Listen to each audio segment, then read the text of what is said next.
So yun guys, welcome back to my vlog. So after 10 days, nakapag-vlog ulit ako.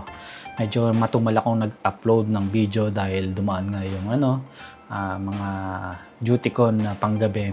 Medyo nahirapan ako makapag-adjust kasi kailangan ko matulog ng maayos. Kaya yun, nahirapan ako mag-upload and gumawa ng vlog. At saka nag-ayos din ako ng mga plano sa susunod kong camping. Kasi nakaraan nag-camping ulit ako. After 2 years, nakapag-camping ulit ako sa East Coast. At ayun, naging okay naman yung camping ko. Medyo ang nagkaroon lang is nanibago ulit ako.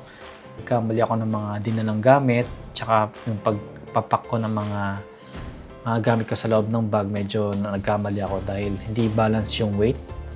Kaya medyo sumakit yung likod ko. Kahit na yung dala ko is 7 kilo lang, nanakit yung likod ko dahil imbalance nga yung laman ng bag ko. Yung pagkakalagay ko ng tent tsaka mga ibang gamit ko is not even. Kasi yung tent ko halos nasa 1.5 kilo and nakalagay lang siya doon sa isang right side ko dito banda.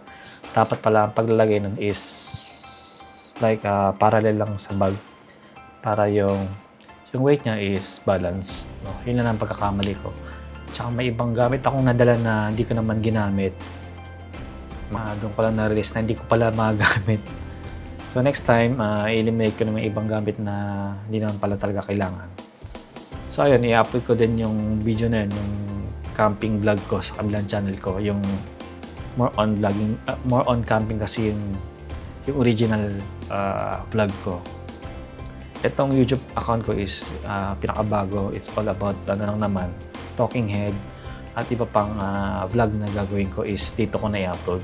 Yung camping lang naman is dun sa pinaka-main ko, which is dun yung pinakamarami akong subscribers na nagka-camping din na nakakanood ng video ko.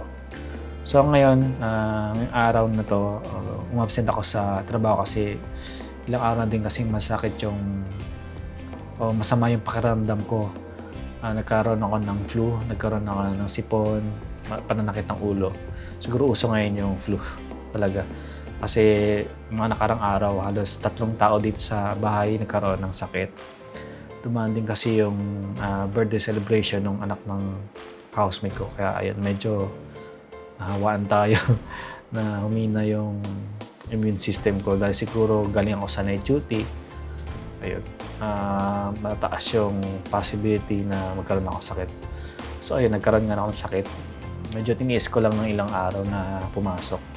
Nagkaroon naman ako ng ibang ginawa, naging productive ako, nag-ayos ako ng ibang gamit dito sa bahay. Ayan, medyo nakita niyo is maayos na maluwag. And yung mga gamit ko sa cabinet, naayos na din. At papakita ko sa inyo bukas kasi medyo ngayong araw ito is gabi na, madilim na. Hindi ko sa inyo mapapakita. And ayun. Tapos, ano pa ba? Ibang ginawa ko. Nag-ayos lang ako ng gamit. Tapos, yun, papakita ko sa inyo ang papakita ko sa inyo yung pinakabago kong shoes na pang-camping ko tsaka pang-hike. Yan, ito yung pinapangarap kong noon pa man din, ito yung pinapangarap kong sapatos, yung brand Salomon. Pero nagkataon lang napunta sa akin to, Salomon.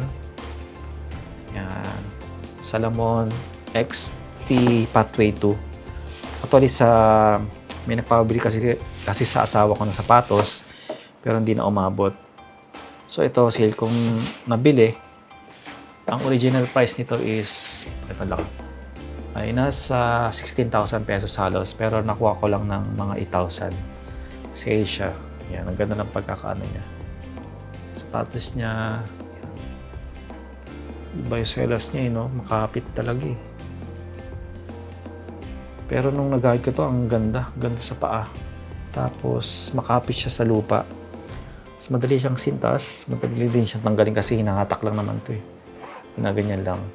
Kasi masikip na agad. Kung gusto mong tanggalin, gaganyan, hilain mo lang. Diba? Angas. Yun ang gusto ko sa sapatos na to. So sana mag-hike ka sa ibang bagay. Siguro sa pagpasok din, tsaka sa pag-hiking. Pero sa trabaho, minsan ko ito gagamitin kasi ang dami pa namang sapatos dyan na pamasok. So, ayun lang. See you next time sa vlog ko. Sana makakapag-upload ulit ako ng sunod na vlog. Kasi ang ganda naman ng schedule ko ngayon pang umaga. I-update ko kayo sa mga gagawain ko sa bahay. At ayun lang. And see you on my next vlog. Bye!